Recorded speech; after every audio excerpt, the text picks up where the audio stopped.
ഞാനിത് പല ഇന്റർവ്യൂസിലും പറഞ്ഞിട്ടുള്ളതാണ്. നായകൻ കേന്ദ്രീകരിച്ച് നായിക കേന്ദ്രീകരിച്ച് എന്നുള്ളത് ഒരു ടേംസ് തന്നെ വളരെ ഔട്ട്ഡേറ്റഡ് ആയി എന്നാണ് എനിക്ക് ജെൻഡർ തോന്നുന്നത്. ഡിഫറൻസ് വേണ്ട എന്നുള്ള കോണ്ടന്റ് ആയിരിക്കണം അതിന്റെ സ്റ്റാർ, അല്ലെങ്കിൽ അതായിരിക്കണം പ്രേക്ഷകരെ പിടിച്ചിരുത്തേണ്ടത്. അല്ലെങ്കിൽ ഒരു നായകനെ അപ്പൊ എന്നാ ഇത് നന്നായിരിക്കും, നായികയാണ് അപ്പൊ എന്നാ ഇത് നന്നായിരിക്കും, അങ്ങനെയൊന്നും ആരും ഇപ്പൊ ചിന്തിക്കാറുണ്ടോന്ന് പോലും എനിക്ക് അറിഞ്ഞൂടാ. സിനിമ ഇപ്പൊ ആദ്യത്തെ ദിവസം തന്നെ തിയേറ്ററിൽ പോയി കാണാൻ തയ്യാറാവുന്ന പ്രേക്ഷകർ അത് കാണാം, അല്ലെങ്കിൽ കേട്ടറിഞ്ഞ് നല്ല സിനിമയാണെന്ന് അറിഞ്ഞ് പോയി കാണുന്നത്. പുതുമുഖങ്ങൾ അഭിനയിക്കുന്ന ഒരു പ്രത്യേക സ്റ്റാറോ അല്ലെങ്കിൽ ഒന്നുമില്ലാത്ത സിനിമകൾ പോലും ഇപ്പൊ വിജയിക്കുന്നുണ്ട്. അപ്പൊ അതുകൊണ്ട് കോണ്ടന്റ് ആയിരിക്കണം എപ്പോഴും സ്റ്റാർ, അല്ലെങ്കിൽ അതിന്റെ ഒരു പില്ലർ അല്ലെങ്കിൽ നെടുന്തൂൺ എന്ന് പറയുന്നത് കോണ്ടന്റ് തന്നെയാണ്. അല്ല, എന്നാലും ഇത്തരത്തിലുള്ള സ്ത്രീകൾ കുറച്ചും കൂടെ സ്ട്രോങ് ആയിട്ട് ആ കോണ്ടന്റ് നന്നായിട്ട് എടുക്കുന്നത് കൊണ്ടാണ് ആ സിനിമകൾ വിജയിക്കുന്നത്. ഒരേ എന്ന് വെച്ചാൽ അതേപോലെ തന്നെയുള്ള ഒരുപാട് സിനിമകൾ വന്നു കഴിഞ്ഞാൽ എല്ലാം ഒന്നും വിജയിക്കുന്നില്ലല്ലോ. അപ്പൊ അതുകൊണ്ട് നന്നായിട്ട് എടുക്കുന്ന സിനിമകളാണ്, പ്രേക്ഷകരെ പിടിച്ചിരുത്താൻ കെൽപ്പുള്ള രീതിയിൽ എടുക്കുന്ന സിനിമകളാണ് വിജയിക്കുന്നത്.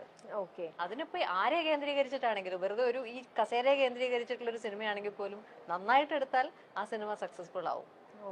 ഇനി നമ്മുടെ മഞ്ജു ചേച്ചിയുടെ നിങ്ങളുടെ സെറ്റിലോ എന്തെങ്കിലും മഞ്ജു ചേച്ചി വന്നിട്ട് എന്തെങ്കിലും കുറച്ച് ഫൺ സെഗ്മെന്റോ അല്ലെങ്കിൽ അങ്ങനത്തെ എന്തെങ്കിലും പ്രത്യേകിച്ച് നിങ്ങൾക്ക് ഷെയർ ചെയ്യാൻ പറ്റുന്ന നല്ല ഓർമ്മകളോ ഇൻസിഡൻസോ അങ്ങനത്തെ എന്തെങ്കിലും നിങ്ങൾ എല്ലാവരും കൂടെ നിങ്ങളുടെ സെറ്റിലുണ്ടായ എന്തെങ്കിലും നമ്മളോട് പറയാൻ പറ്റുന്ന എന്തെങ്കിലും നല്ല ഓർമ്മകളോ? ഫണ്ണായിരുന്നു, മൊത്തത്തിൽ ഫൺ അല്ലേ?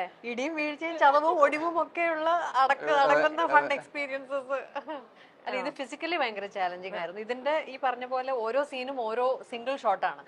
അപ്പൊ അതുകൊണ്ട് അതിൽ തന്നെ നല്ല ഫണ്ണായിരുന്നു. നമുക്കത് റിഹേഴ്സ് ചെയ്യുക, അല്ലെങ്കിൽ ഇത് കറക്റ്റ് ആയിട്ട് കിട്ടുക, ഓരോ സീനും ഓക്കെ ആയി കഴിയുമ്പോൾ ഉള്ള നമ്മുടെ ഒരു ഭയങ്കര ഒരു റിലീഫും അതൊക്കെ ഉണ്ടായിരുന്നു. അപ്പൊ അതൊക്കെ തന്നെ ഇതിന്റെ എക്സ്പീരിയൻസ് തന്നെ ഭയങ്കര ത്രില്ലിംഗ് ആയിരുന്നു.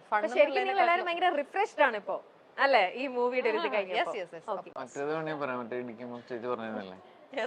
ഞാൻ അടിക്കുമ്പോ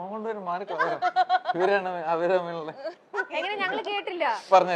എന്താ ചേച്ചി ഷൂട്ടിന്റെ സമയത്ത് ഇല്ല, ഇത് ആക്ഷൻ സീക്വൻസസ് ഒക്കെ ഇതില് ഉണ്ട്. അപ്പൊ വളരെ റോ ആയിട്ട് വളരെ റിയൽ ആയിട്ട് ഈ ഫൗണ്ട് ഫുട്ടേജ് അത് ക്യാമറയിൽ പതിയുന്നതാണ്, അല്ലാതെ മറ്റേ പിഷ്കു എന്ന് പറയുന്ന ചേച്ചി കൊടുത്തോ അതൊക്കെ ഉണ്ട്. അതാ ഞാൻ പറഞ്ഞത്. അപ്പൊ ചില ഇടിയൊക്കെ അങ്ങോട്ടും ഇങ്ങോട്ടും ഒക്കെ കൊടുക്കലുമാകലുമായിരുന്നു കിട്ടിയപ്പോ അല്ലേ?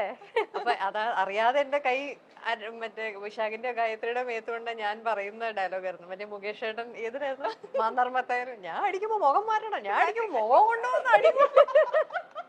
അപ്പൊ എന്തെങ്കിലുമൊക്കെ ദേഷ്യം ഉണ്ടെങ്കിൽ അതൊക്കെ ഇതിലങ്ങ് കൊടുത്ത് തീർത്തു അല്ലെ? അങ്ങോട്ടും ഇങ്ങോട്ടും ഒക്കെ കൊടുക്കലും ആയിരുന്നു.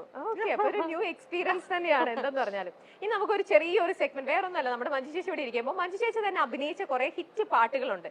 അതില് ഞാൻ വേർഡ്സ് മാത്രം പറയാം. നേരിത് മഞ്ജു ചേച്ചി തന്നെ പറയാൻ നോക്കണം, എന്നിട്ട് ചേച്ചി അത് പാടാൻ നോക്കണം. ആ പാട്ട് ചേച്ചിക്ക് മനസ്സിലാവുമെന്ന് അറിയാൻ നോക്കട്ടെ, ഓർമ്മയുണ്ടോന്ന് അറിയട്ടെ. ഹിറ്റ് പാട്ടുകളെല്ലാം തന്നെ.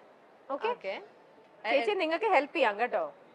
നമ്മളെല്ലാരും കേട്ട് നല്ല ഇതായിട്ടുള്ള പാട്ട് തന്നെയാണ്.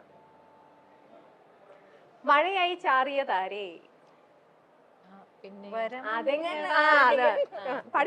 അയ്യോ മതി, അയ്യോ പാട്ട് പാടിയിട്ട് ഇതുവരെ ഇറങ്ങിയിട്ടില്ല.